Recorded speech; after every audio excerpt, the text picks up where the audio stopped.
Hello, and welcome to Future of Retail and E-commerce Google event. I'm excited to see that over 100 of people registered for this, from our largest retail vertical clients and their best-in-class agencies from Adriatics and Baltics. My name is Donatas Lauciūnas. I'm an agency development manager for the Baltics market, and I will be your host for the next hour, 1.5 hours.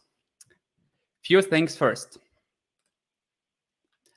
We will have a special Slido interaction on the right side of your screen for you to ask questions to us.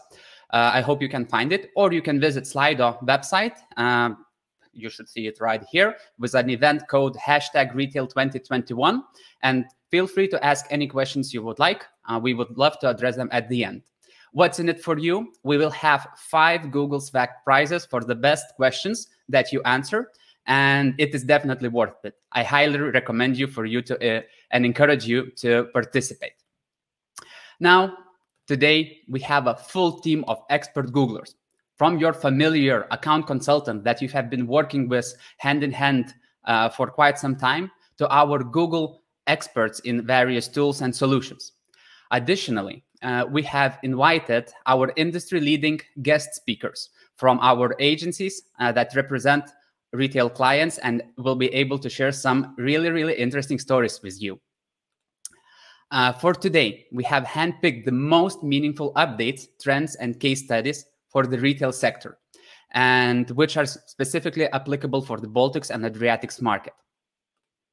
We will cover what changes are here to stay for retail, how can you as a retailer be ready, and this is where our guest stars will share their stories from the client perspective, how to future-proof your marketing strategy, and how to review marketing in the age of automation. Last but not least, we will have a Googler present all of the new solutions, how we can address all of this from Google side, all the new betas and shiny new things. And of course, there is no event without you. So as I mentioned, at the end of the event, we will have 10 minutes of our time dedicated to expert panel consisting of Googlers and our guest speakers, where we'll address your questions. Use the chat box or the Slido website, and don't forget there are prizes out there for you. Moving on with our content today. So what's here to stay for retail? And 2020 made it possible to verify in practice what a world would be like if most of the shopping would be done online, giving clarity around its barriers, opportunities, and best practices. According to Euromonitor research, we see these key 3 trends emerging across all of the markets. First of them, consumer centrism. The online channel empowers and puts consumers in control, leveling up their expectations from the retailers. Thus, companies need to employ consumer-centric strategy to address these requirements and ensure that no one is left behind. People want new experiences. The path to expand e-commerce and overall retail performance is tied to the offering of new and unique experience to the users. Inspiration can be found in the markets and consumers that would lead future growth, and of course in our presentation today from Google and the client side. And last but not least, omnichannel strategy. E-commerce remains in spotlight, but the recovery and future will be shaped by hybrid business models that leverage from offline to online capabilities to optimize operations and customer experience. Now, before the presentations begin, I would like to watch a quick video together with you. What search trends tells us about changing consumer habits? As we consider what the world could look like after the pandemic, one thing is certain. We have all changed, and those changes are far from over. Thousands of Google searches across Europe, the Middle East, and Africa showed that our so-called normal continues to evolve. Different needs, different behaviors, different habits. Our daily routines have been disrupted, and we're turning to search more than ever to find everything from security and community to new skills and ways to stay mentally and physically healthy. Changes in our daily routines have broken our typical habit loops, making way for new habits to form. So which habits will stick? We've looked at the ways life has changed across the region and what these new long-term habits are. We continue to search for knowledge. We found new ways to tackle daily tasks. We've built new skills and found ways to share our knowledge. We'll keep searching for balance, including new ways to work.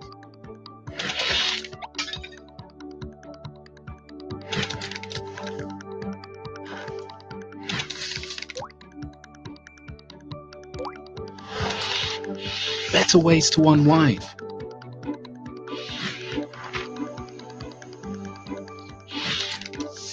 And ways to stay closer to nature.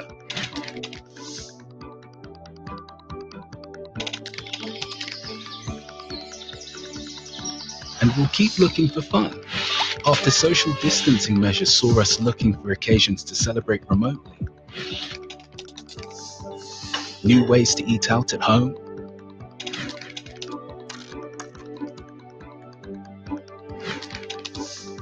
Ways to enjoy time together, however far apart we are. Ways to cheer each other up. And new companions, along with the best ways to look after them.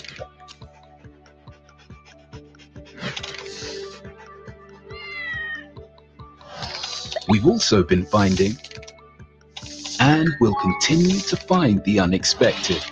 By staying informed on what consumers are searching for, businesses can prepare for today and tomorrow.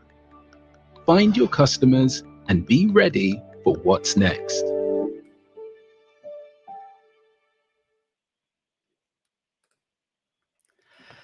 And now, without further ado, I would like to invite our first speaker, Jakob, to dig deeper on what is here to stay for retail. Hi, Jakob. And hi, Donatas. Thank you, and good morning, everyone from Prague. My name is Jakob, and I work with retail clients across Baltics and Romania. My role is a Google strategy consultant, and I help clients who are looking for opportunities to leverage for their business growth through data, tech, and ad solutions. The retail industry is more dynamic, more energetic, and more agile than any other industry that I've come across. But the last year has certainly had its challenges for our personal lives, for our jobs, and for the industry at large. For many of us, the internet has been a real lifeline. Technology has been more helpful to more people, to more families, schools, governments, businesses than we've ever seen before. We've seen that COVID has been the accelerant, where a decade worth of change happened in a mere few weeks. And as we fast forward to our recovery and return to some sort of normality, technology will continue to play a big role. And the retail industry is no exception. An industry that is so critical to the economic recovery. With almost 9% of all Europeans employed in retail, 3.6 million businesses contributing to the retail industry, and with almost a third of the household budgets being spent in retail shops. Retailers all across the region, large and small, have been investing in the digital capabilities for many, many years. Some were further along in that journey and were able to capitalize on the shifting consumer demand at the start of the pandemic. Others were behind and had to quickly catch up to acquire new skills. With many lockdown restrictions, a number of you had to pivot to the online almost overnight. And at Google, we've been in a privileged position to partner with many of you on this digital journey. We've been able to bring valuable insights, digital tools, and advertising solutions.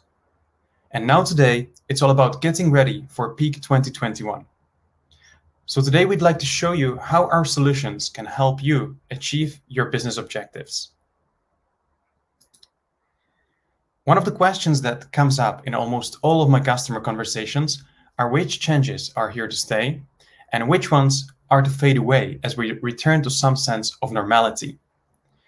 We cannot predict the future, but we've seen an enormous amount of change in behavior. New trends popping left, right, and center. To get more insight into this, we turn to search data with a wealth of insight into consumer demand and into consumer behavior. This helps us understand how patterns are evolving over time, how sudden spikes in demand are shaping up in different markets. And this graph shows quite a typical trend line for the past 1 year. Now, the pandemic has accelerated behaviors which were largely already underway. We've seen searches for delivery restaurants near me grow globally over 10x. And we've seen searches for support local businesses growing over 20x. And your regions are no exception. Just showing how online and offline have continued to converge with lockdown-triggered substitution. The omnichannel behaviors have become the new normal. And although these are the trends we saw emerging even before the pandemic, it's worth noting that some behavioral changes remain unpredictable. With every local, national, even regional lockdown, people preference for shopping online or over shopping offline have fluctuated very fast. So this poses a question about what is here to stay. Well, here at Google, we've identified 4 themes that we think are highly relevant to you as retailers in order to be there and to be helpful for your customers. Now let's have a closer look at each one of them. Trend number 1. Window shopping has now moved online.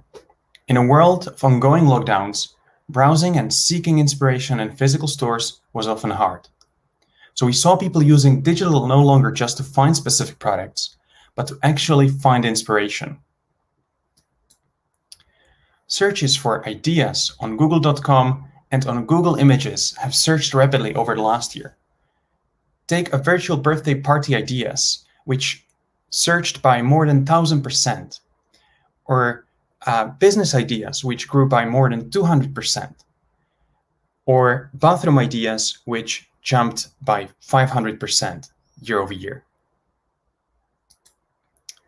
Shoppers now have a wide selection of merchants to choose from and are more open to changing brand preferences as they get exposed to alternative options.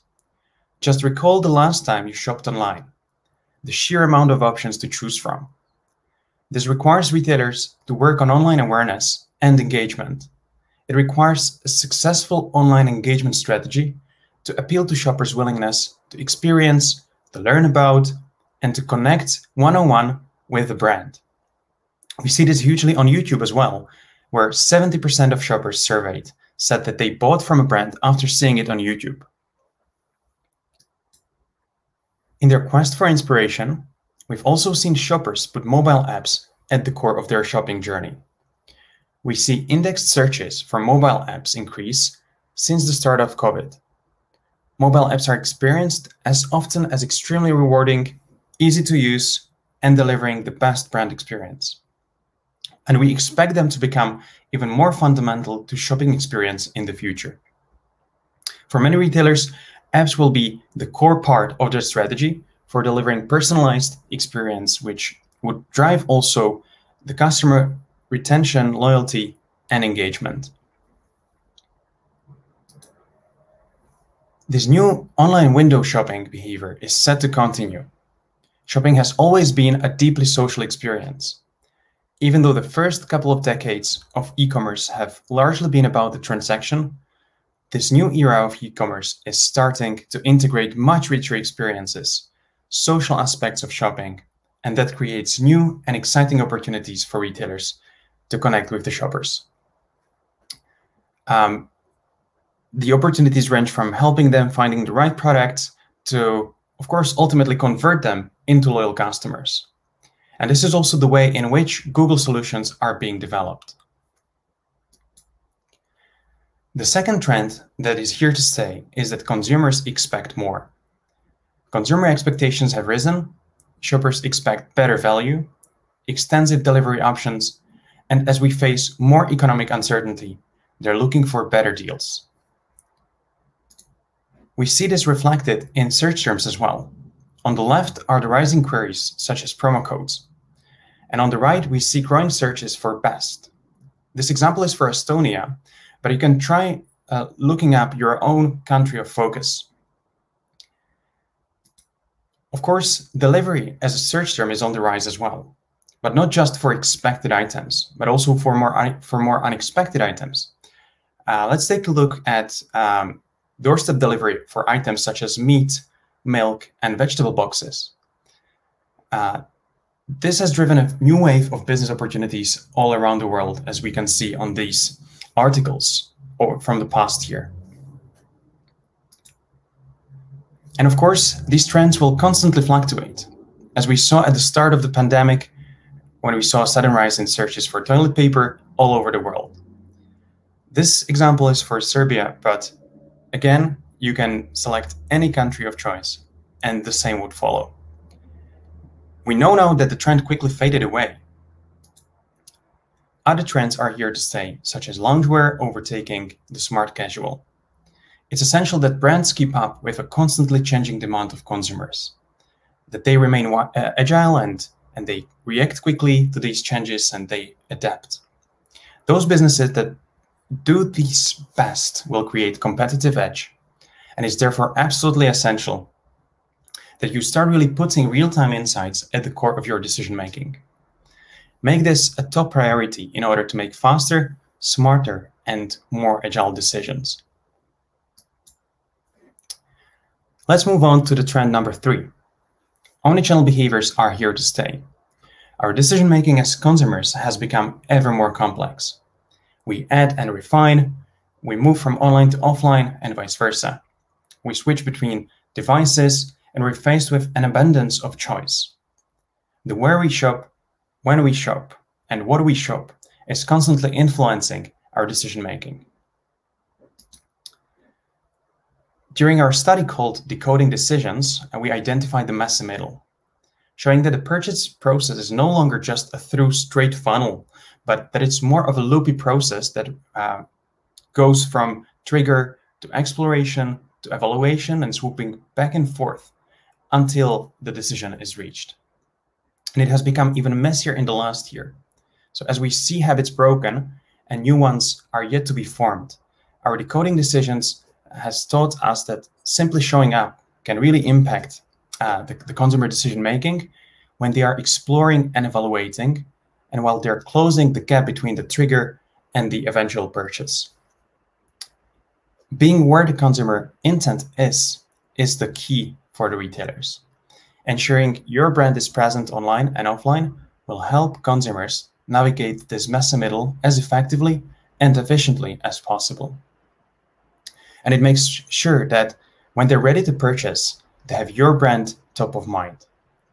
So blending the online and offline channel is no longer just needed to deliver a frictionless purchase, but it's what consumers expect in the upper funnel and in the post-purchase as well. Let's take a look at an example of retailer in Sweden, an example that builds on the point that people go to stores because of the people and because of the experience. This electronics retailer, Kjell & Co, expanded the digital customer service during the COVID-19. It was building on its deep expertise and on the experiences that they were able to offer. They started live streams where shoppers could click and purchase in-stream. And they created an omni-queue system where in-store staff were not just offering services to in-store shoppers, but also to those online.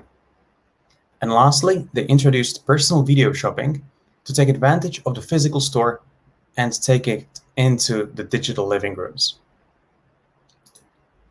All this together led to great results.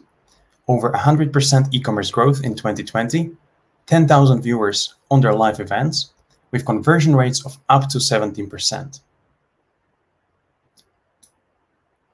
So people have new needs, both online and in-store.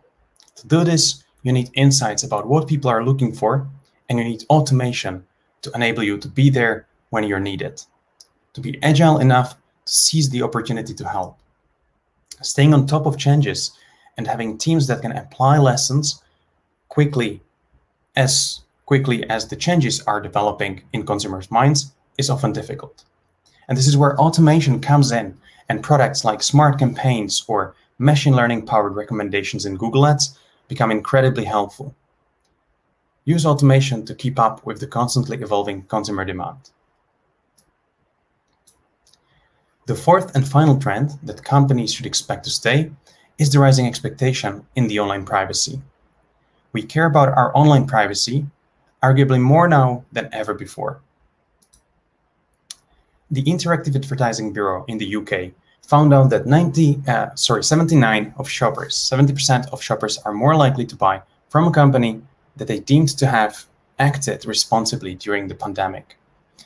On the flip side, a global study showed that more than half of shoppers would not buy from a company where they have concerns about how they might treat their privacy.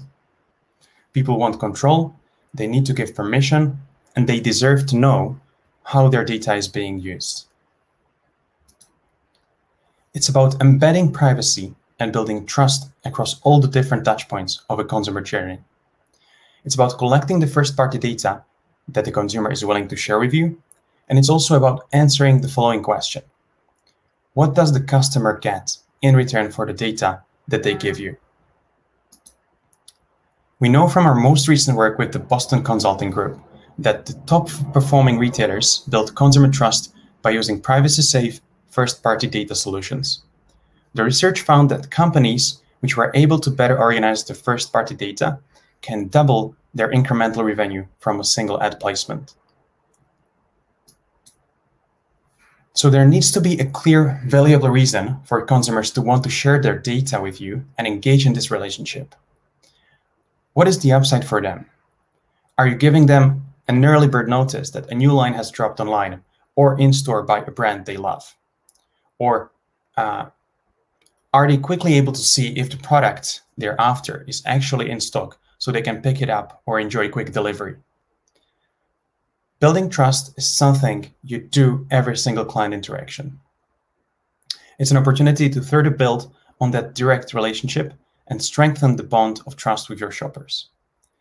Here at Google, we are here to help you make sense of the first-party data that you have and do it in the privacy-safe way. So in closing, nobody can predict the future, let alone the next 6 months. But as Google, we are here to partner with you, to listen to your business challenges, and to help you achieve your business objectives. The pandemic year has taught us to be reactive, to be agile, to be constantly evolving with the consumer demand, and that will continue to be important as we look ahead. But we have also an opportunity to get back on the front foot, to become proactive, and to start planning for peak 2021. Indeed, there is likely uncertainty down the road, but we can proactively put plans in place. We are here to deliver valuable insights, to bring you the tools and the automation that will help you keep up with the consumer. And we will continue partnering with you on brilliant advertising solutions so you can be there, be helpful, and move your business forward. So a huge thank you. Thank you for trusting Google to be your partner in these difficult times and for being here with us today.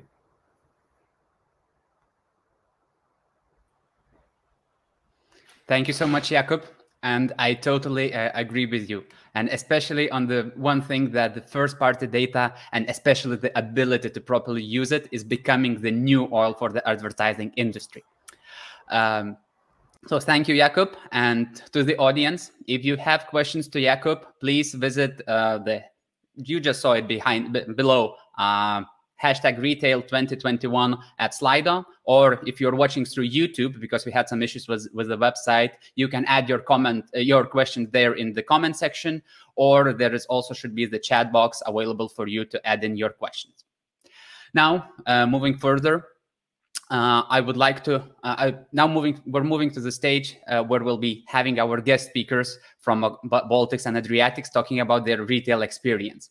And the first person I would like to invite today would be Dainius from iProspect Lithuania to speak about retailers, how they employ automation to tackle always changing advertising environments. So hi Dainius. Hello, how are you? Thank you for having me. Good morning to all, and thank you for Jakob for such great insights. And I'm Venus. I'm the head of PPC here at Prospect Lithuania. And what I would like to continue with planning what Jakob mentioned. What 2020 showed us is that the only certainty is uncertainty. But is there a way for Baltics retailer to transform their marketing strategy and successfully adapt to constant changes we experience and prepare for the upcoming retail season? So let's try and answer this. I prospect as an agency always start with the means to collect and have accurate, fresh, historical, a lot of data. And this is necessary to start off with accurate conversion data for Google algorithms to work with, make informed data-based decisions, and notice performance fluctuations, anomalies, and seasonality. And when we are speaking about seasonality, unless your business offers basic daily consumer goods, like groceries, for example, there's a good chance that there's some kind of seasonality that influences your sales volumes, average order values, conversion rates, revenue, etc. There are different types of seasonality that influence performance, and I prospect working as a partner to our retail customers, such as yourselves, has different approaches to each type. So I'm going to share those approaches with you, and just a quick disclaimer that today I'm mostly covering having in mind that you are using smart bidding strategies, the go-to way to manage your bidding, and leave yourself time for other activities. So as you can see in the example, firstly, we're going to talk about time of the year seasonality, like months and then seasons. And in this example, you see that there's a huge spike in April and May. Also, you can see that, well, not as a huge spike, but the same spike in 2021 as well. And there's also an increase in transactions and add to carts in the holiday season, Christmas and Black Friday. So during that type of seasonality, we never change the bidding. It is left for Google Smart Bidding strategies and algorithms, or Search Ads 360 bidding strategies to work on. Although we do adjust the targeting, like audiences and keywords or categories, based on the season. Budgets are also allocated according to historical data or forecasts that are done by data analysts. And creatives, of course, should be adapted to season or product categories that are popular at that time. Now, the next type of seasonality is weekly or day of the week seasonality. As you can see in the example, when we take there's only a month here, but when we take a lot of data, a lot of months, we can see some patterns that emerge. For example, here in most of Saturdays, we see a huge decrease in revenue when compared to Friday. However, that weekly seasonality is not something that you should adjust too much on. For example, bidding is always left for Google algorithms. Targeting, like audiences and keywords, are also not tampered with.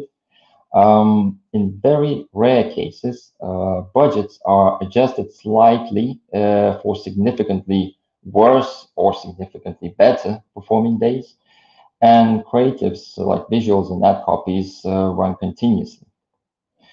And the last type of seasonality I'm going to talk about is holidays or special events like back to school, Black Friday, or Christmas.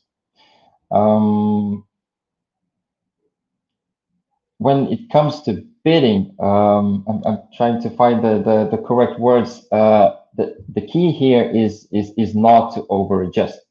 So in terms of bidding, when it comes to holidays and special events, we sometimes use seasonality adjustment feature, but only when conversion rate changes are significant.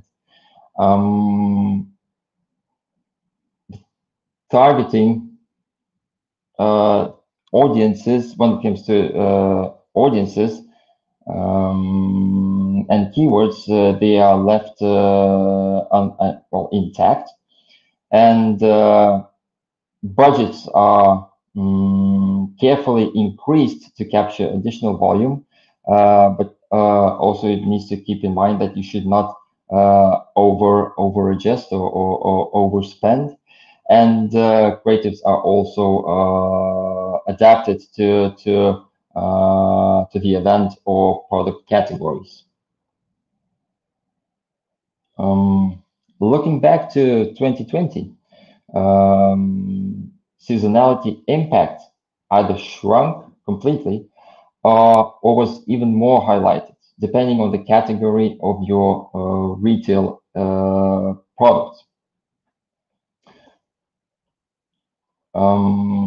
When it comes to the start of the pandemic, we've noticed that some people apparently were looking for an escape from quarantine and lockdowns. People cherished and were eager to get back to their regular hobbies and products that let them act and feel like everything is normal. So as you can see in the example, for example, fishing topic really boomed and in Latvia when the weather started to warm up and the lockdowns eased up a bit. However, there were goods that became practically redundant. The usual spike at the start of April, when people in the Baltics are allowed to switch from winter tires to summer ones, was nowhere to be seen because of the lockdowns and the dramatically decreased commutes and travels. So I'm not sure if it's visible, but 2020, from the start of April, you see that the usual spike that's there is practically non-existent. So when we talk about learnings that 2020 gave us, the first two are not something that we've learned only in 2020, but 2020 helped to further convince our retail partners of the importance. So the first one being conversion tracking.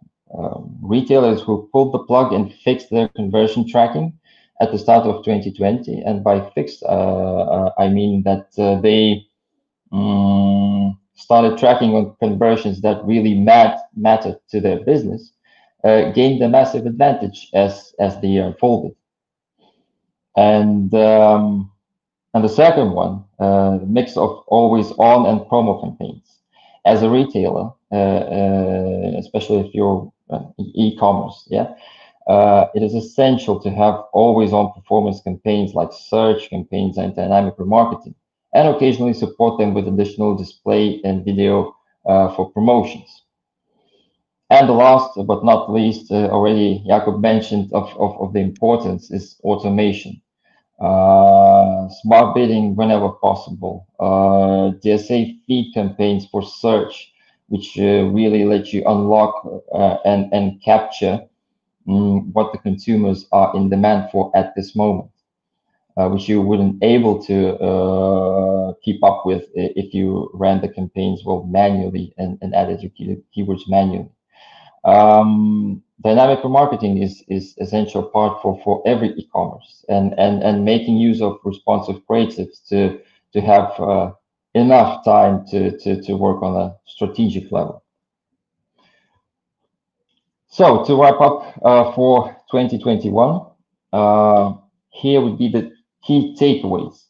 The data you collect and use is the first step to success. Proper conversion tracking is essential and needs to be set up. You have to have a single source of truth for where you look at your data, where it be Google Analytics, and data warehouse, etc. And data visualization to make sense of the data that you gather and see the patterns and correlations. Do not over-adjust on seasonality. Really, rely on data and mark your assumptions when making decisions. I know it's hard, but we all have our assumptions, but just try to rely on the data and the numbers that you are seeing. Adjust your categories and messages, but keep always on campaigns running as well. And rely on machine learning and only adjust bids if there's significant historical change in conversion rates for a short period of time. And the last, rely on the mix of campaigns and automation. Always have always on performance campaigns running and make use of smart bidding. Do try DSA campaigns to capture the constant change.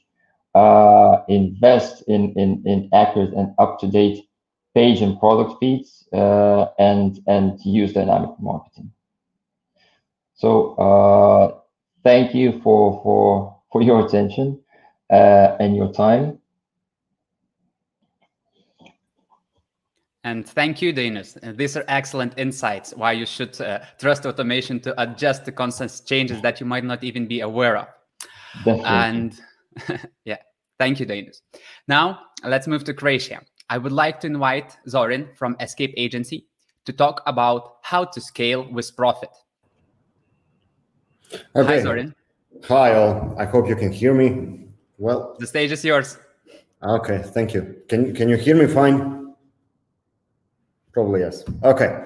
So I just have a brief, let's say, case study, which we had in the last year, which was kind of a double challenge, at least for us, because first part was a difficult client, and the second part is basically the difficult situation that we all found ourselves in last year, and still are in this kind of a problem. Okay, so my name is Zoran, and I actually do not work that much with Google Ads. I work mostly with Google Analytics, so this is a new one for me. But I kind of help on this project, and I was involved in many of the aspects of how this project is going to be run further on. So yeah, my role is in analytics, and the point of all of this is basically that we need to collect data from multiple sources, combine knowledge and experiences from multiple team members, and when all of these things are, let's say, set in motion, then probably most of the things make much more sense in the end. It's much easier to explain then to all of the team members and to the client, especially to the client, what's happening, what can they expect, and so on. Much easier to understand. So what was the challenge with this particular client? As with many, basically, any profit-based company, which are probably all of them, they wanted to grow. Now, in this particular case, the point is they were focused on growth. So they had many other challenges, but basically this one was selected as the main item of the year.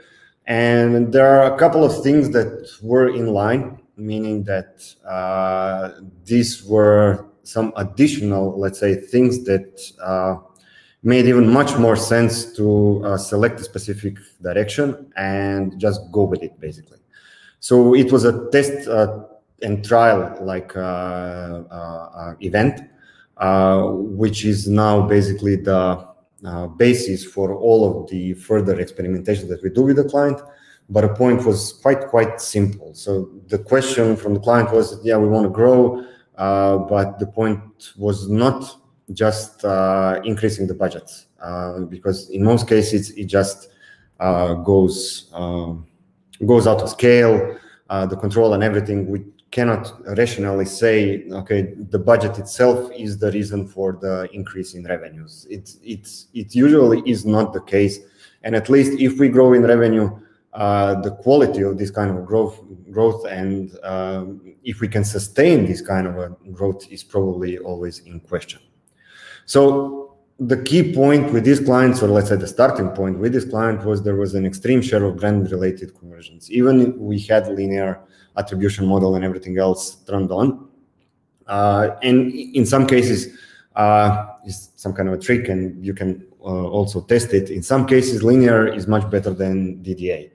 Why is that? Because DDA can easily skew the data in terms of giving much more conversions to brand campaigns rather than to the early points of the campaign, especially if the distribution of the budget is, let's say, half and half or something like that. But in these cases, you should always test your attribution models and see which one of these is going to give you much more valuable information than, let's say, push more budget to brand.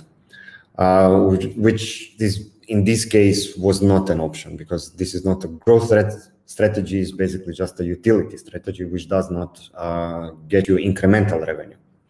Now, the second challenge was siloed account structure. So this is some legacy, basically, structure, which we probably used. And in most cases, it highly resembles the main navigation of the site. So you categorize all of your campaigns based on the main navigation of the site.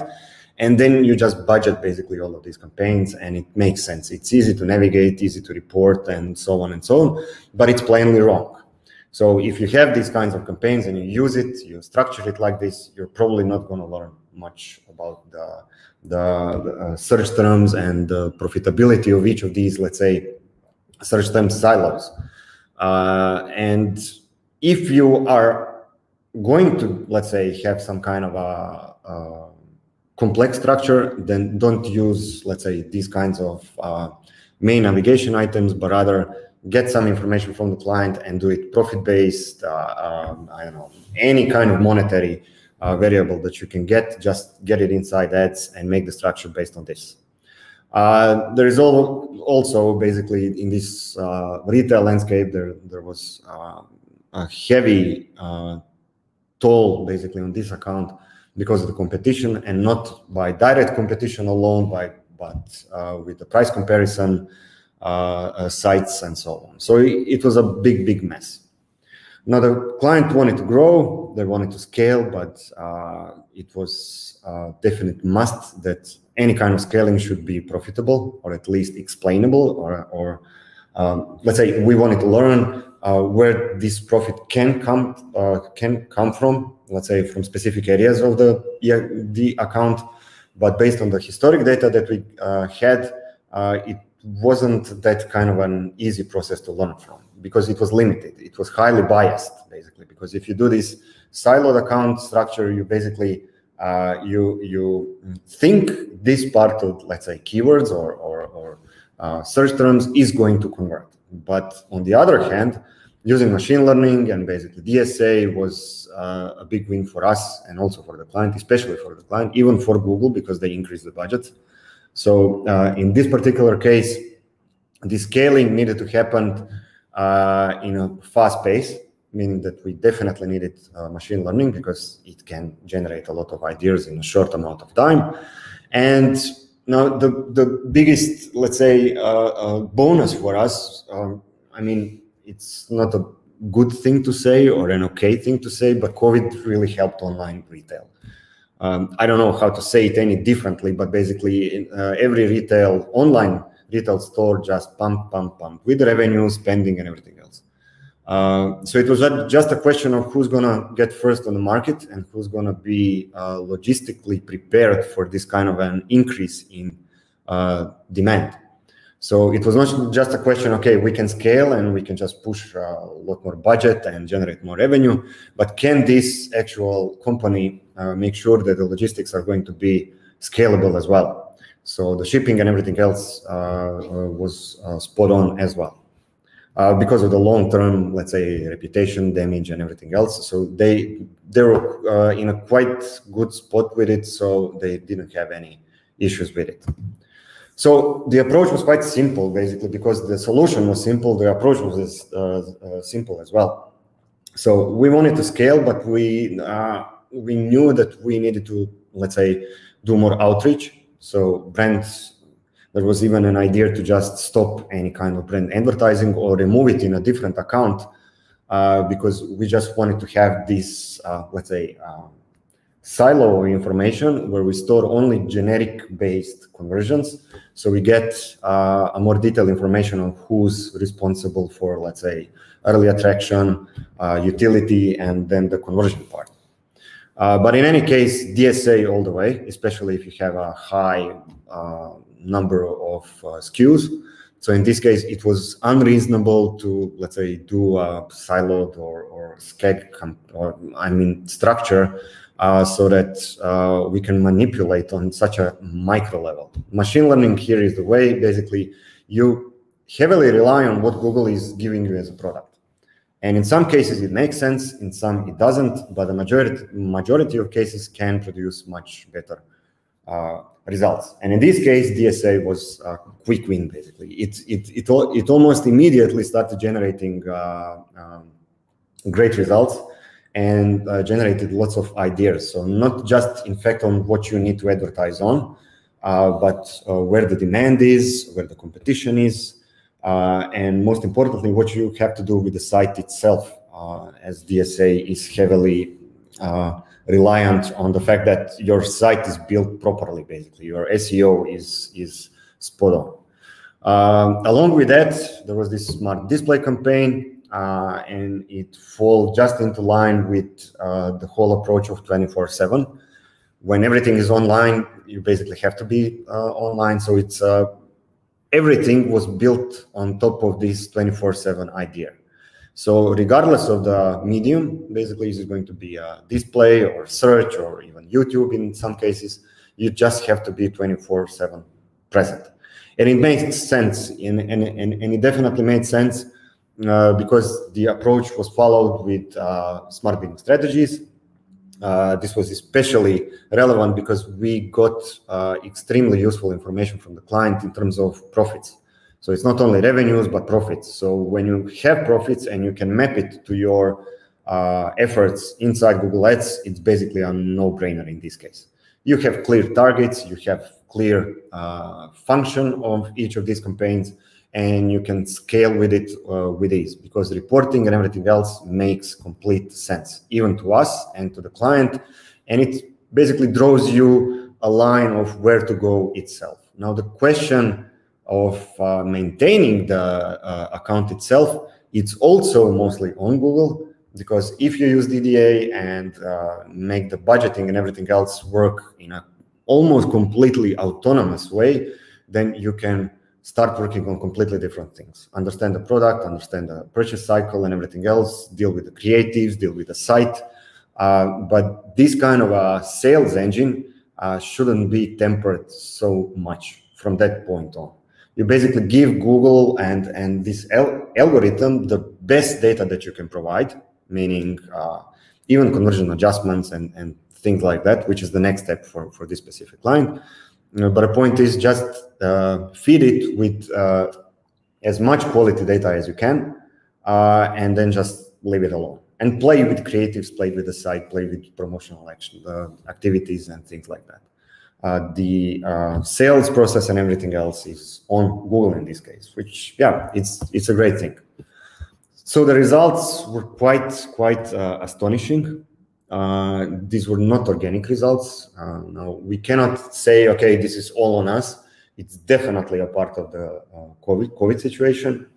But luckily, what we have seen in 2021 is that the trend continues. Even though some of the sales, once the stores have opened up, the offline stores, we have seen a shift to offline as well, not a significant one, but we can see that gradually, basically people are started shifting back to offline, probably different traits for each specific country. But the point is that the trend is continuing. I mean, we can rely on the data that we get. The process and the method that we used is still applicable, and it still shows results. It's a big time saver, and it's a big idea generation engine, let's say. So just push DSA, make sure the site is working properly, make sure you have, let's say, at least profit margins for each specific category or for each specific, let's say, product line or brand even, and just pump it in using smart bidding strategies, and that's basically it. You're using the tool that Google gives you. Of course, there's going to be some kind of a control with negative keywords and things like that, but even that part is not that time consuming anymore as it was before. So it definitely gives you an overview of what you can achieve in a very, very easy way, especially if you combine all of this data with some kind of a market position data, especially in terms of content groups. So you can see what's your position, who are the, let's say, competitors, where is your most prominent opportunity in this, let's say, short time span. And you can act on it quite quickly. And one additional benefit for this is that Google will help you in the way, because this algorithm will probably see the opportunity much sooner that you are going to get, especially with big accounts where you have a lot of SKUs, and it's quite hard to, let's say, see the anomaly, and not only see the anomaly, but also act on this information afterwards. So machine learning definitely helped us on the way. Now the client is quite happy. They're going to continue with us, and the trend is continuing in 2021. I'm not saying we need another COVID, but I believe that we are quite fine with the situation now. Yeah, so that's for me for today.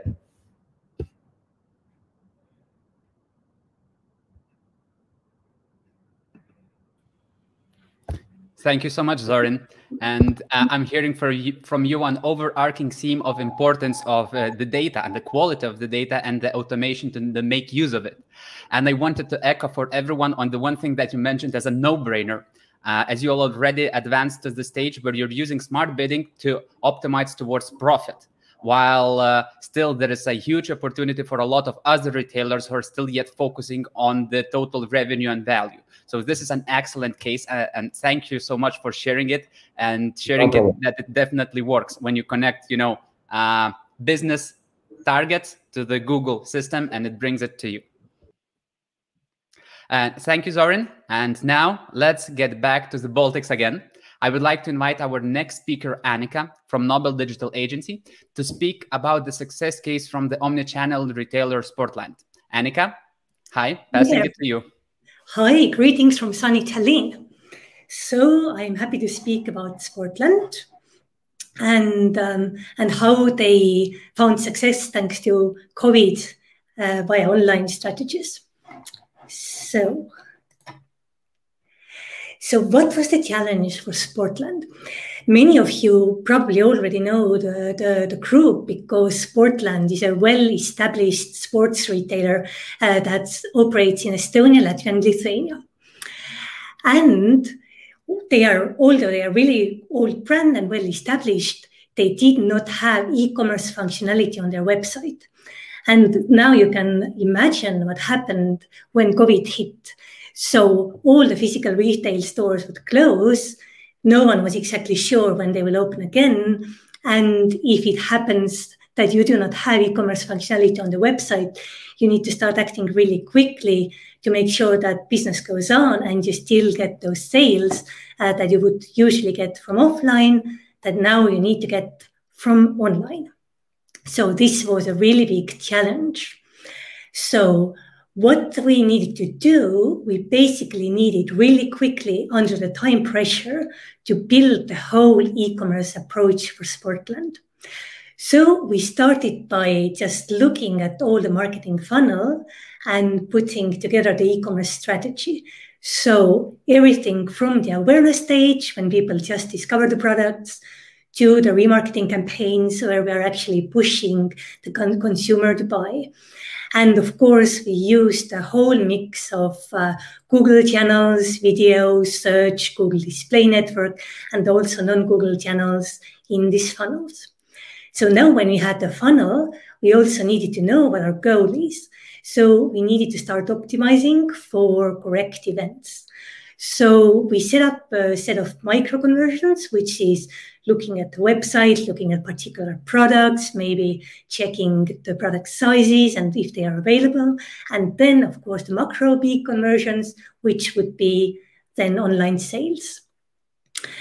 And once we had done that, then we needed to put up all campaigns, put them up and running, and the tricky part, start optimizing without having any previous online data. So no online purchase data.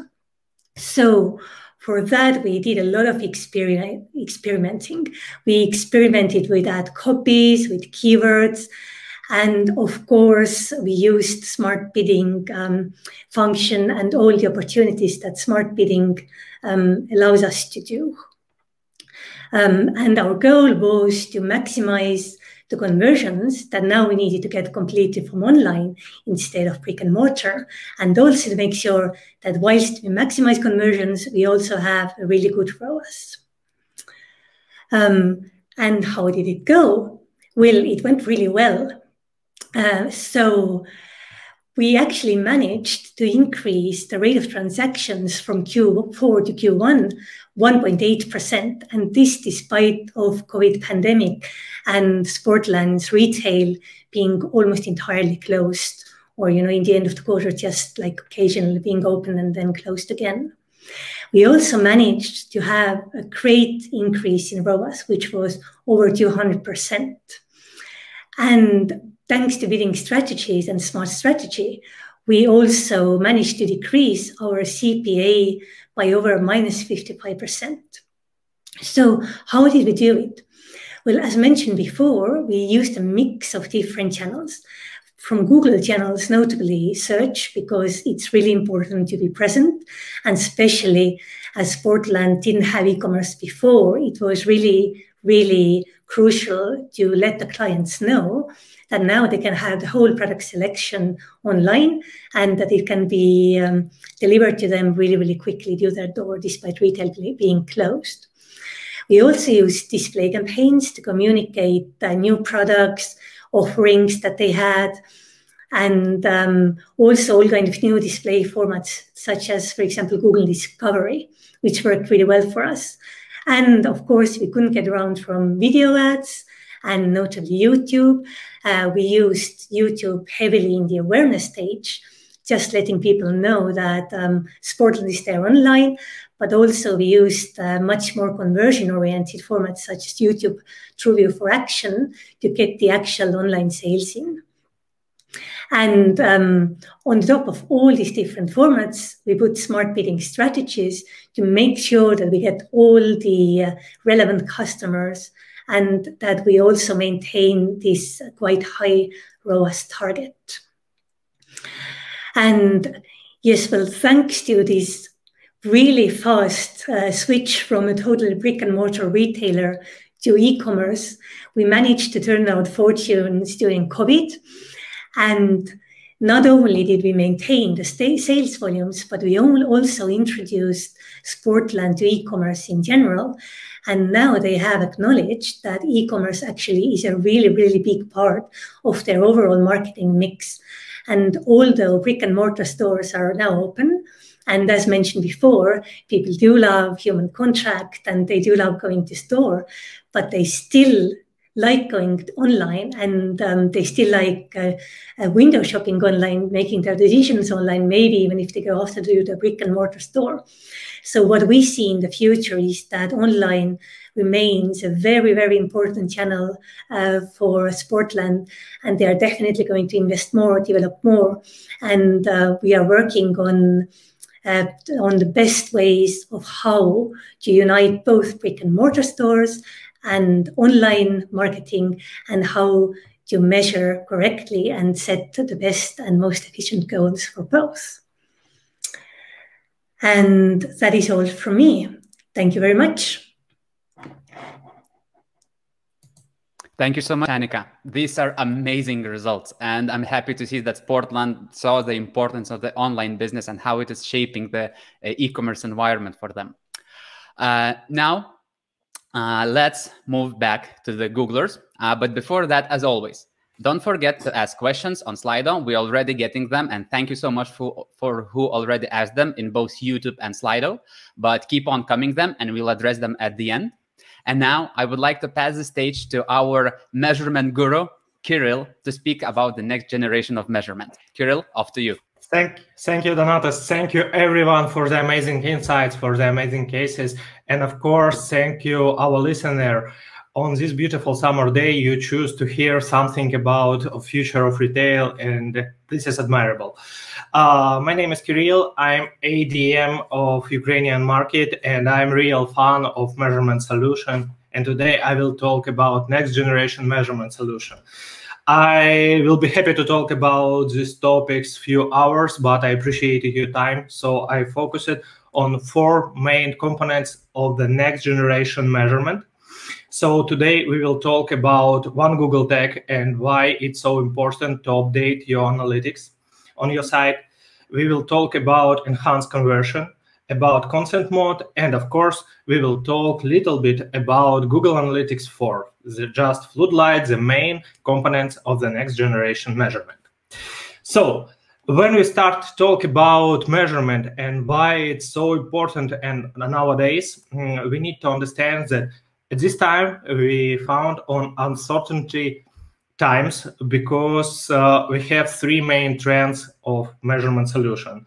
First of all, it's a user privacy. Like say previous speakers, it's new trend when everyone users want to know more about how their data will be collected on their sites, where they're going, how their action will be impact on their solution, and which ads they will see in the internet. From the other side, we have a changer from the platforms. For example, new release of iOS 14 changed the ecosystem of measurement incredibly. And at the same time, we're waiting for the browser restrictions. How you know, from the 2022, Google Chrome will be disappointed of third-party cookies.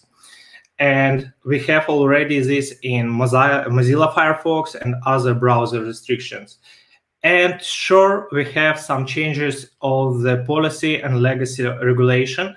For example, everyone hear about GDPR, and all of these factors change system of the measurement incredibly.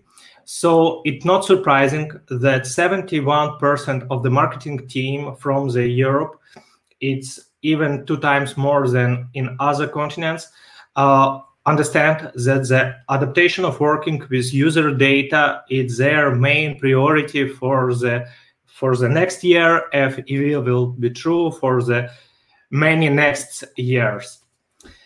So before we start to talk about some current features, I want to make some definitions about confusing things. So we often say first-party data, third-party data, first-party cookies, and third-party cookies, and let's to be on the same page. When we talk about first-party data, we talk about data which you collected on your sites about your clients. For example, it could be a mail of your customers, it could be shipping address of your customers, it could be average order value, all this information which you collect on your CRM. When we talk about third-party data, it's data what you buy from the other third-party sites. For example, it could be information from the Google about which type of audience interested in your products, or which type of audience have a more probability to buy in your site or to see your ads. So when we talk about first-party cookies, we talk about short part of the code on your site that send information about action of users to your domain. So when we talk about third-party cookies, we talk about the same code, but this code sends information to another domain. For example, when you use old version of analytics, you send the action data to analytics domain, and it's part of third-party cookies, and it doesn't work from the 2022 in Google Chrome, and already have a problem to work with in Safari and other browsers. So first of you need to do is change your analytics system from third-party data for first-party cookies. And why I believe that measurement solution is real game changer of marketing system, because measurement is foundation for each step which you have. When you collect correct data, when you collect all conversions what you needed, you could understand it which type of audience have more chances to buy your product. So you could use incrementality of measurement. You can better understand which targeting and which creatives more interested for your potential customers. And of course, main task for the measurement, it's not just collect all information, it's of course to increase your revenue and help you achieve much more revenue from your campaigns. So let's start talk about fundamental. When we talk about measurement, we need to start from the one Google tag. And I want to check with you if you already have a new solution from Google tag. We often say about global site tag and Google Tag Manager. It's different solution for the one main task, collect correctly your information. If you use just a Google solution, for example, Google Analytics or Google Analytics and Google Ads, and don't planning using any other analytical system or any other advertised system, GTag, it's enough for you, global site tag. It's a part of code which you could using in each page of your site and collect all information which we needed. But if you're planning to use a different solution, different ads system, different analytical system, we inspire you use Google Tag Manager. It's the best solution for webmasters to collect all information and use tag solution on your site. If your web team is already mature and they have a high level of proficiency, I could advise you to start thinking about server-side tagging solution. It's solution from the Google which help you achieve more privacy, so you don't send any information for the third-party sites on your site. All information what you want to send from the measurement protocol will be saved on your server, and all data will be collected on your server. It helps you to achieve more performance and more page speed for your site. So if you want to know more about server-side tagging solution, just check our additional materials. Next solution which help you achieve more information, which help you achieve more revenue from the Google Ads campaign, for example, it's enhanced conversion. Enhanced conversion is a solution which help you better understand the behavior of your users before they make some action on your site. For example, if we have a user who sign in your sites with mail, and we know this user was previously signed in with Google account, we could match his data with his previous history, which ads he see, which channel he come to your site, and which device he used before he come from the current browser, from the current channel to your site. So for the matching, we use information, for example, like email addressing or shipment address, mailing address, and phone number. If we cannot find this user in our previous history, we just lose this data. And all this data using hashing, so it's a privacy-focused solution. You have three options how to implement enhanced conversion in your ads campaign. First, quickest implementation, it's through the tag manager. If you don't use still tag manager, you could use manual tag based. So you could say send JavaScript code with information how we could collect and match the additional information for the users. And HSA for the high mature level webmasters, you could use API for the longer implementation, but the fastest solution. One more fundamental of the next generation measurement, like say Jakub, like say all other speakers for today, it's a real trend when users start pay more attention how the data, what they, how the actions, what they do on the different sites collected by this site. So at this moment, the user have opportunity to consent or unconsent the collect information about his actions on your site. And at the same time, you will be have more information from your users. And for that, you need to use consent mode. Unfortunately, I can show you the example of consent mode but you could imagine when you come to the site, and first of all, site asking you which data you consent to send this owner of this site, and it helps you to separate consent users and unconsent users. And if users give you consent to collect all data about him, it will be works like now. If the users unconsent collecting information about him, his conversions still be in analytics, but they don't have any information about cookies. We don't know about these paths. We don't know which ads we'll be using before the unconsent user make conversion. But we have in Google Ads opportunity to check how it conversions will be impact on our campaign using the modeling. So we model it from the data, from the consent data for unconsent conversion. And of course, I cannot talk about future of measurement and don't talk about Google Analytics 4. If you already use Google Analytics for Firebase, you don't see any new features in Google Analytics, but if you still work with Universal Analytics, it's the best time to start switching your to start collected data in the new resource is Google Analytics 4. And a few features about Google Analytics 4. First of all, we change the logic of collecting data.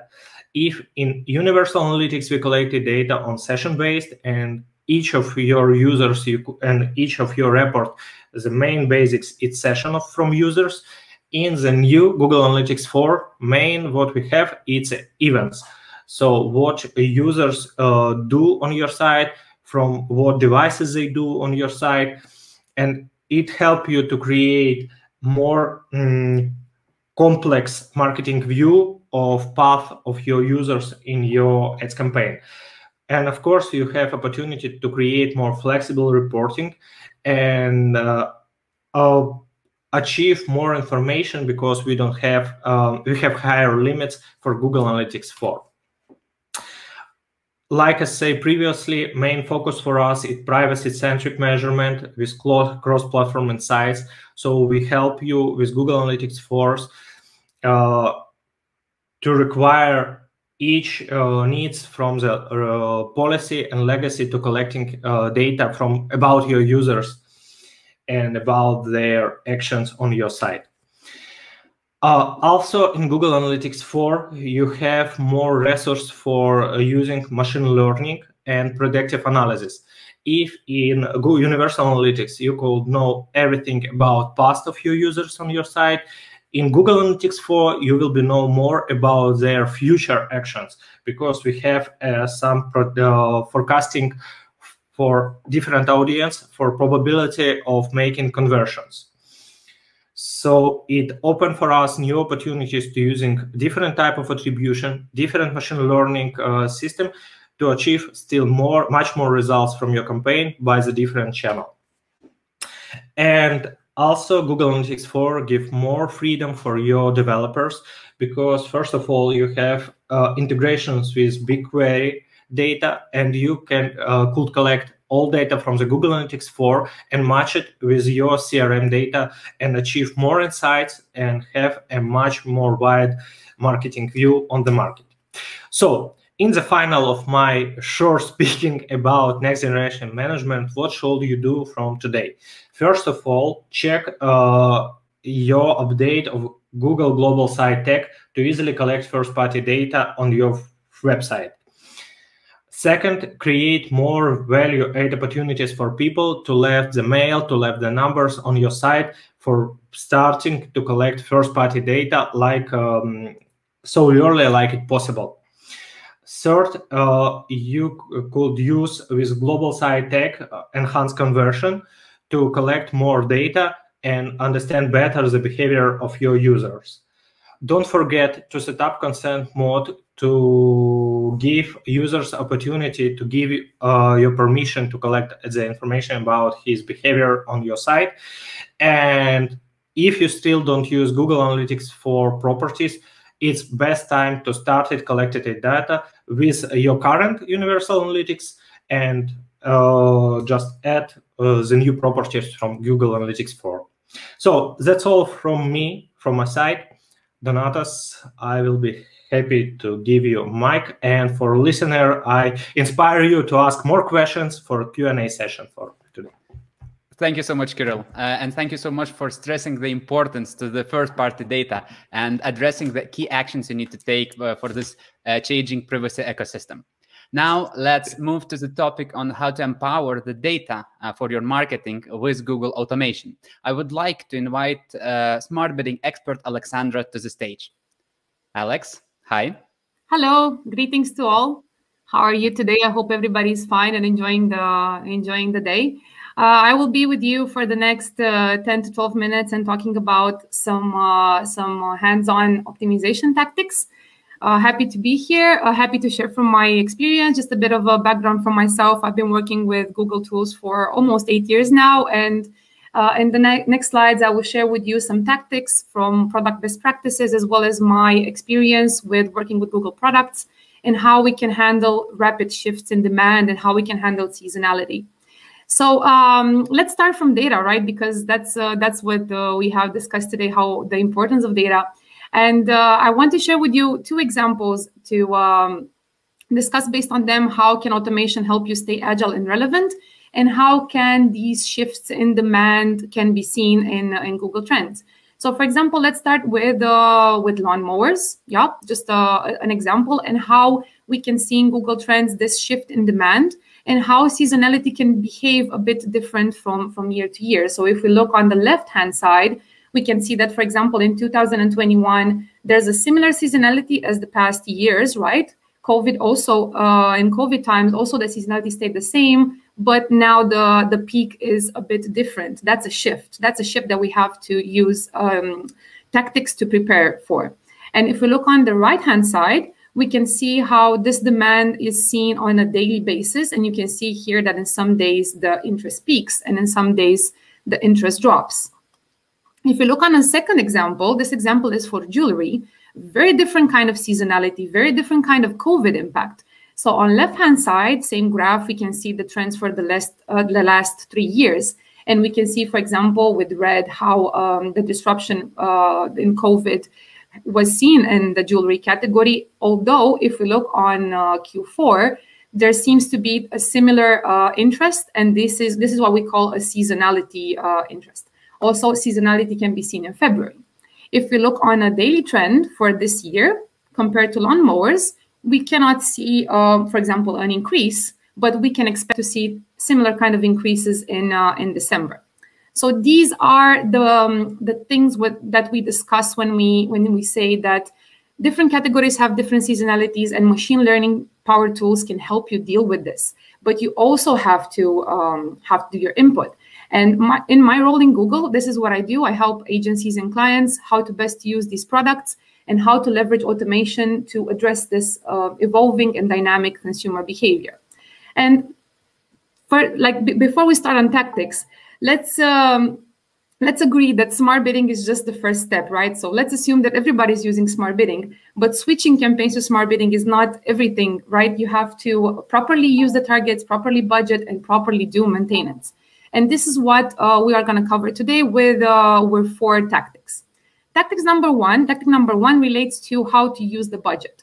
So you have to make sure that your budgets are ready to cover spikes. And what I've seen in my experience covering multiple accounts in the last years for retail clients is that usually there are a few campaigns that have the most impact on the revenue. You won't be able to have budgets uncapped for sure, like for all of your campaigns or for all of your efforts. But you have to know where you stand in seasonality. You have to understand the data and where you can expect peaks. Because if you don't budget properly, things like this could happen. This is a simulation. This is not real account data, but this shows exactly what I've seen in multiple accounts, that if you don't have enough budget, the conversions will fluctuate throughout the day because the system cannot properly match you with the best auctions and the best users to put you in front. And also your campaigns might stop.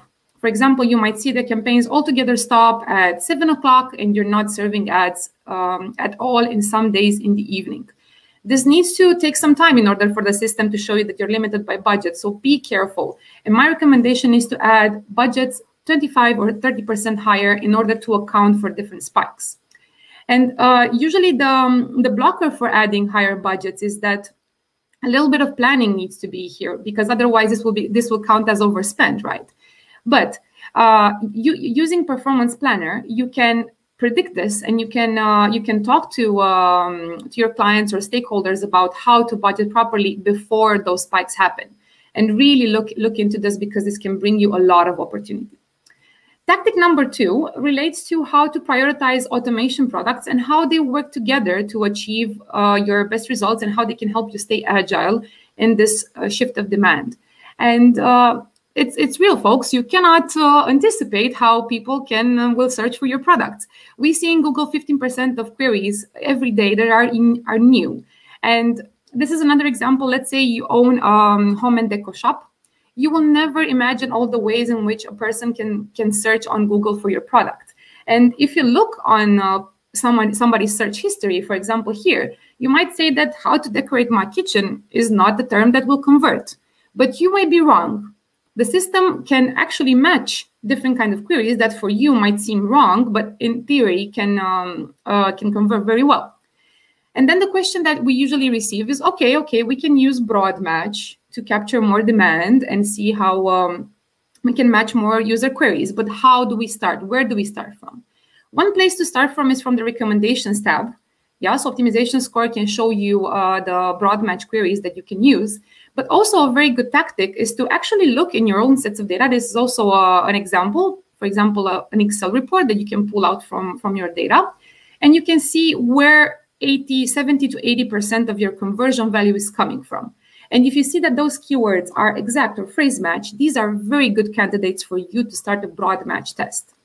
And a broad match, that's important to tell you, because you might say that, yeah, we've used broad match in the past and this has never worked for us because it doesn't match very, very good queries. But this is important to know that broad match is powered by machine learning, and it has improved massively in the past years. And we have seen that advertisers who switch their keywords to broad match and using target ROAS, right, so like pairing the tools together, are seeing 12% more conversion value. So it's a worthwhile test. I'm not going to stress more the importance of DSA, because almost everybody mentioned it today. But an important thing to take into account is that DSA does not only help you cover some queries that you might not expect, like some user interest that you might not expect users to search in that way, but we are also seeing 29% higher conversion value from advertisers who are using DSA. So it really helps you achieve your goals. Moving on to tactic number 3. This is related to how to set and adjust targets to allow your campaigns to grow. And this is also a subject that's usually a bit touchy for the clients that I've worked with in the past years. Usually we might think that, yeah, okay, if we switch to smart bidding, my volumes are going to drop. Or depending on what smart bidding strategy I'm using, maybe I'm not going to be profitable. So let's touch a bit on these subjects and see how we can start. So first of all, if you're a retailer, highly recommended that you use value-based bidding strategies. This is our most advanced tool for retail at the moment. And why this is so is that value-based bidding strategies, namely maximize conversion value and target ROAS, are the only ones that factor in conversion value into the process. And if you're a retailer, you might see, for example, that people buy different products on your website, which might be different margins, right? Or there may be more expensive products with a low margin, or just people may buy multiple products that average order value is not that high, and some people might buy 5 to 6 products in a cart. Smart bidding takes into account all of these things and actually makes a prediction.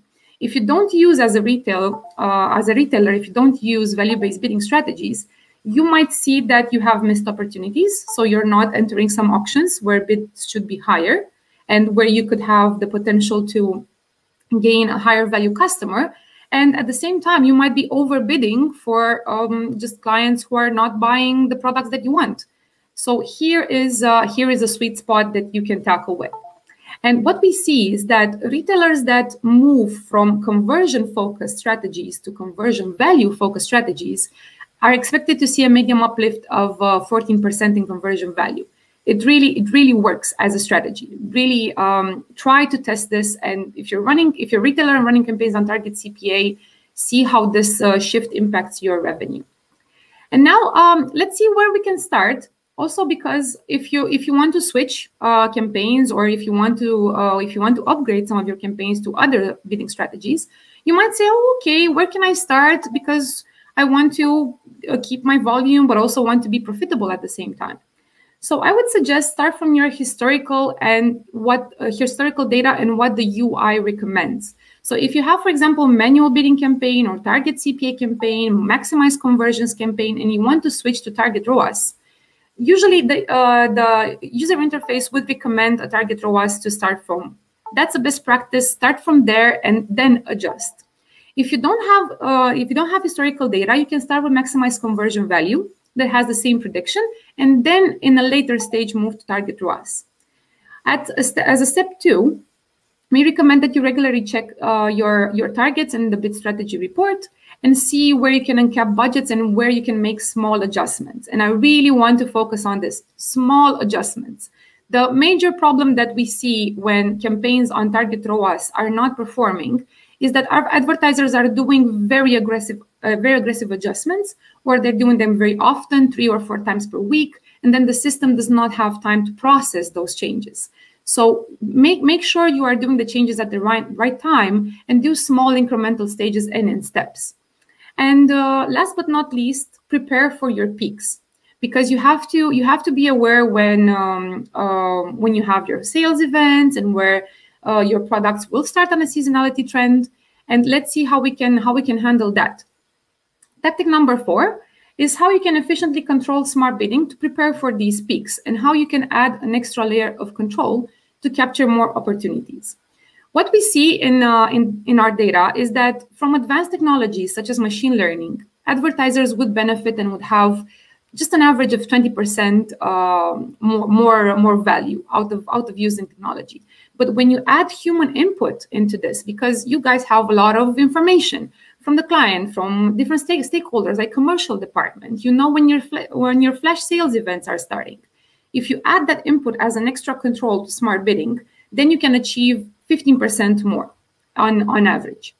And here, just as a tip, using manual bidding does not necessarily mean that you have more control. Actually, you have less control because you do not factor in auction time signals, which smart bidding does. So where you do have control is how you manage your budgets and how you change your targets by how much, how often, and how you monitor your KPIs. And let's see how we can do this. Let's cover a few scenarios. So scenario number 1 is when you will see a seasonality trend that lasts for more than 3 days. And here we have the examples of lawnmowers. So lawnmowers will start peaking in May and will continue to grow. Here, smart bidding will for sure capture this interest and will for sure adjust because it has all the signals and the growth is gradual. So here, what you need to do is that you have a daily budget set that will cover for these daily peaks, and you're not missing out on these daily spike opportunities. And also, you can make slight adjustments in your targets so you can better capture this opportunity and be profitable at the same time. A scenario 2 is a short spike. For example, you have a flash sale that lasts only 3 hours, or you have a Black Friday event that lasts 1 day, or you have just in your weekend, you have a campaign just for washing machines. Then you can use a ramp up, ramp down tactic, where you would relax your targets a few days before the event. So smart bidding will know that you want to be more aggressive. And then after the event ends, you can ramp down. So for example, if you're expecting to double your conversion rate because you have a flash sale event for washing machines, you can take the washing machines campaign and you can start relaxing the ROAS target 2 to 3 days or even more in advance if you want to solidly prepare for that. If you want even more advanced control on this, seasonality adjustments are highly recommended. This is a tool you can access in your account within advanced controls. And here, the major advantage is that you can show smart bidding that, hey, I expect a conversion rate change only between let's say 2 o'clock and 6 o'clock, because that's when I have a flash sale event, and that's when I'm saying selling my washing machines and lawnmower. And this is an input that you can give because you know from the commercial side that that's happening. And this is something where you can add more and you can be more aggressive. And scenario 3 is also one frequently encountered. What do you do when you have flighted campaigns? So maybe in order to support your flash sale events or your seasonal peaks, you might want to have a 3-day campaign or a 7-day campaign. And usually we get this question, how do we handle these? Here, very, very good practice is to use maximize conversion value, because this one needs 0 conversion history. Target ROAS needs a bit of historical data in order to properly work. So if you have a campaign that starts from 0 and only lasts 5 to 7 days, you can use maximize conversion value and then play with budgets in order to maximize your results during those days. So that was all. Those are the 4 tactics. Just to quickly wrap up what we've just discussed. So first tactic, support smart bidding with the right budgets. That's highly important, especially since sometimes your campaigns will not show you limited by budget unless you are constantly limited. If you want to rely just for 1-day spike or 2-day spikes, our recommendation is to set like 25-30% higher budgets to allow for this. And Performance Planner can help you forecast and help you have a discussion with your stakeholders like, hey, we're expecting a peak to happen. We're expecting seasonality to happen. Let's see if we can add more budgets here, here, and here. Second tactic, to pair up products that work very well together. Dynamic search ads and broad match keywords work very well with target ROAS, usually with value-based bidding, but very well with target ROAS.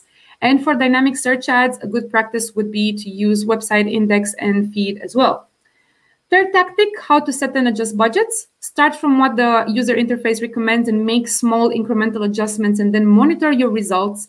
Don't stress if something that's not happening in 2 to 3 days. Be patient and measure and optimize accordingly. And fourth tactic is how to prepare for peaks. Ramp up your campaigns in advance, ramp down after your seasonal peak ends, use maximize conversion value for flighted campaigns. And if you want an extra layer of control, use seasonality adjustments. That was all from my side. Thanks so much, Alexandra. I see everyone who was speaking today are so excited about Google products and the solutions. We're running a little bit over time. So before moving to the last presentation, I would like to remind everyone that we at Google very much value feedback. And we will send a follow-up email and share links in the Slido and in YouTube for you to leave feedback for us. And as always, we as Google love giving out prizes. So we have prepared this set of Get Ready for the Summer with Google, and we will award it to the first 20 people who will leave feedback for the event. So be quick and win them. And now let's move to our last speaker and last presentation of the day, but Paula, who will be sharing with us what new products and tools we have here at Google available for Adriatics and Baltics. Paula, the stage is yours. Perfect. Thank you so much, Donatas. Hi, everyone. My name is Paul, and I'm a Google Ads strategy consultant in Baltics, working with domestic and export clients and their partner agencies as well. So today I have the opportunity to share with you the latest upcoming betas, just in case you have missed the update from the marketing live stream. And I know we are a bit short on time, but I'll try to be super quick. So first, you'll be able to use value-based bidding strategies for both video action campaigns and discovery ads. So basically, as Alexandra covered before, basically apart from the search and display itself, now it will be possible for video action campaigns. And this is available now for all advertisers globally in video action campaigns, and it will be coming to discovery ads in the next few months as well. Video action campaigns with target ROAS bidding let you tap into value-based bidding by setting a target return on ad spend for your campaigns. And video campaigns will then look to acquire new users who are likely to have this set return within the selected conversion window you have indicated. As an early adopter of target ROAS bidding for discovery ads earlier this year, Beauty Brand has seen great results, including a 146% increase in its return on investment during a post-holiday season that is traditionally slow for retailers. Some brands have seen phenomenal engagement results. For example, Estee Lauder was also an early adopter of image extensions. By adding a library of relevant images to their Google Ads account, they were able to see a 91% increase in click-through rates and 40% improvement in ROAS for unbranded search campaigns using image extensions. And image extensions is an ad extension that allows you to upload rich, relevant images to complement your existing text ads. Compelling visuals of products or services that enhance the message of your text ads.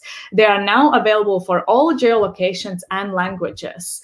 In addition, you can now create more compelling and relevant messages at scale with ad customizers for business data launching across responsive search ads. Now you can create ads that dynamically show details about your products or services based on the information you provide. For example, let's say you offer a wide range of sneakers. Now you can insert the names of different types of sneaker offerings and their prices in real time based on what is being searched. Utilizing these new features to add in-rich imagery and a timely relevant message to your ad text can help you better assist customers as they evaluate their options. By adding this value, you can differentiate your brand in these critical shopping moments and win in the messy middle that Jakub kind of covered earlier today. Furthermore, Performance Max campaigns will combine best-in-class automation technologies across bidding, targeting, and creatives and attribution to help you drive growth in conversions and value. You'll be able to tailor your ads in real time to reach consumers with relevant and meaningful experiences at scale, no matter what channel or device they are on. Performance Max campaigns build off the success of existing automated solutions to deliver a comprehensive campaign that works for all advertisers across a wide range of marketing objectives and media channels. And finally, when people interact directly with your business online and offline, it provides an opportunity to learn more about who they are and how they can address their needs. The information they provide to you becomes your first-party data. And Google Customer Match helps you use your first-party data to reach and build stronger relationships and find new customers. It was previously only available to some advertisers, but now it will be available for all advertisers. And that was shortly quick update from the betas, and please reach out to your account managers for further information. I'm sure they will be able to share details. Thank you. Thanks so much, Paula. I only want to echo, if you're interested in anything that Paula mentioned, reach out to your account managers. We are more than happy to help you out on these solutions. Now, let's move to our last part and the Q&A session, and I would like to invite more people to join the stage, if the administration can help with that. And hi, Zorin. Hello. Hi, Kirill. Hi, everyone. We received quite a few questions. I think currently we have 12 and it's growing. And as we're a little bit over time, we will not be able to address all of them. But I have picked the most interesting ones that I will address today. And the rest we will follow up in the email in our follow-up comms. Hello, everyone. It's so cool to see everyone who was presenting today. And we spent almost 2 hours together here. And let's kick it off with the Q&A session, shall we? The first question goes to Dainius.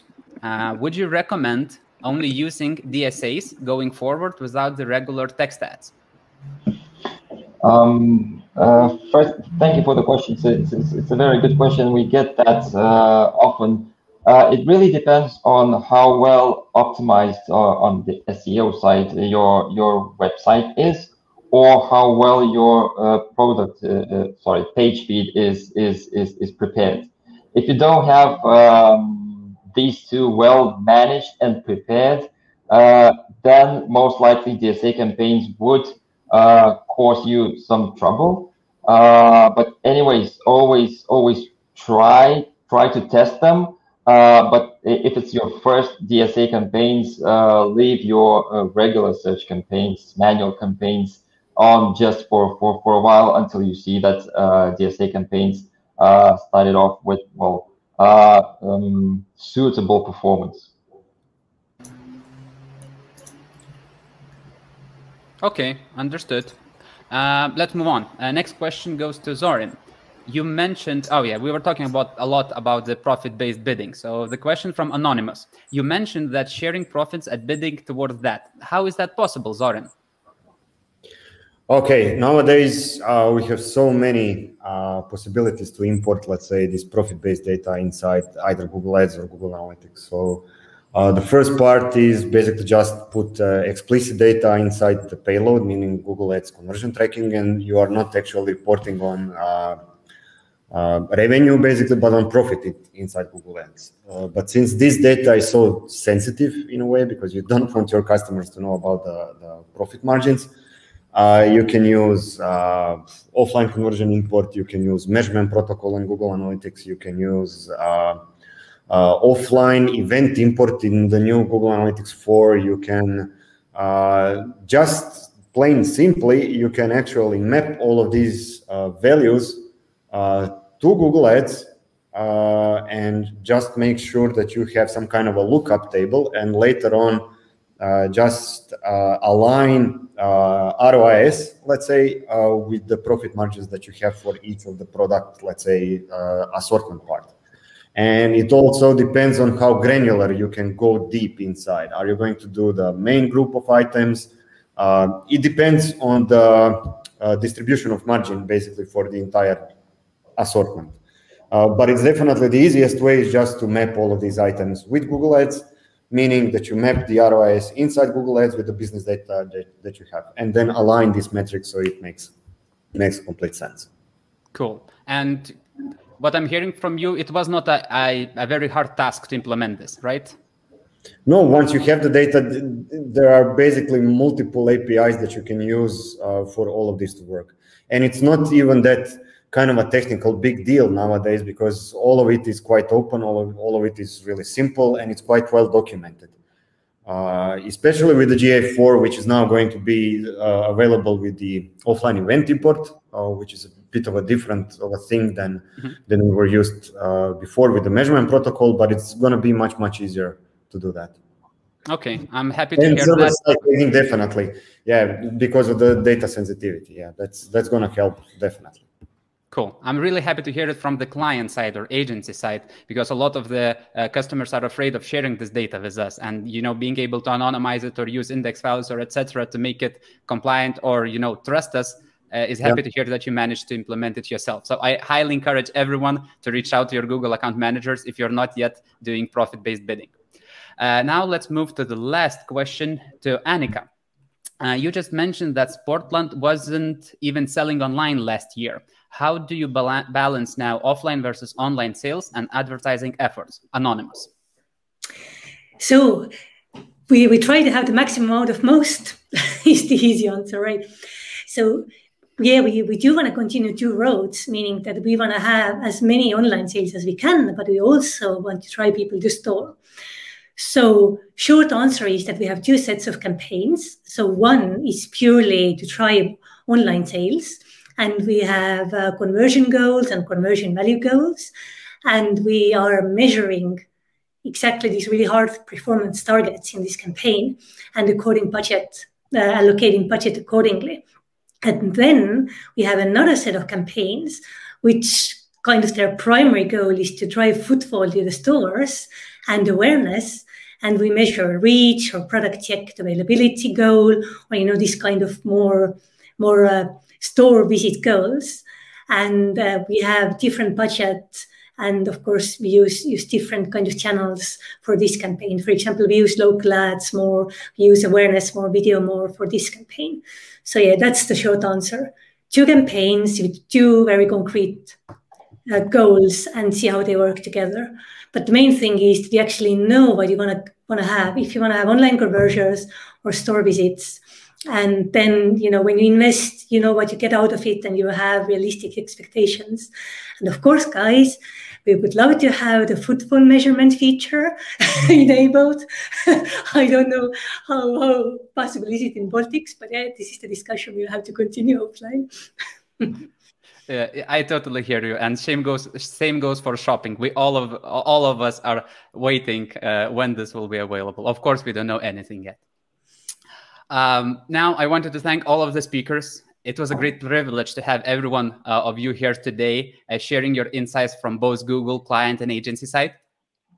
And I know we only touched the surface of what Google offers or what is out there. So I highly encourage everyone to reach out to your Google account manager or your agencies to discuss this further and talk about your specific circumstances, how Google can help you. We will reach out with a follow-up email with all of the content, which you can access after filling the feedback survey. We will share the feedback, as mentioned before, on Slido and on YouTube. So wherever we can find you, we will share it. And a reminder, first 20 people to share feedback with us will get Google prizes for the summer. And I'm really excited to see what's there. Thank you so much, everyone. And thanks everyone for attending and spending 2 hours with us. And I wish you all a happy day and enjoy the rest of the summer. Bye.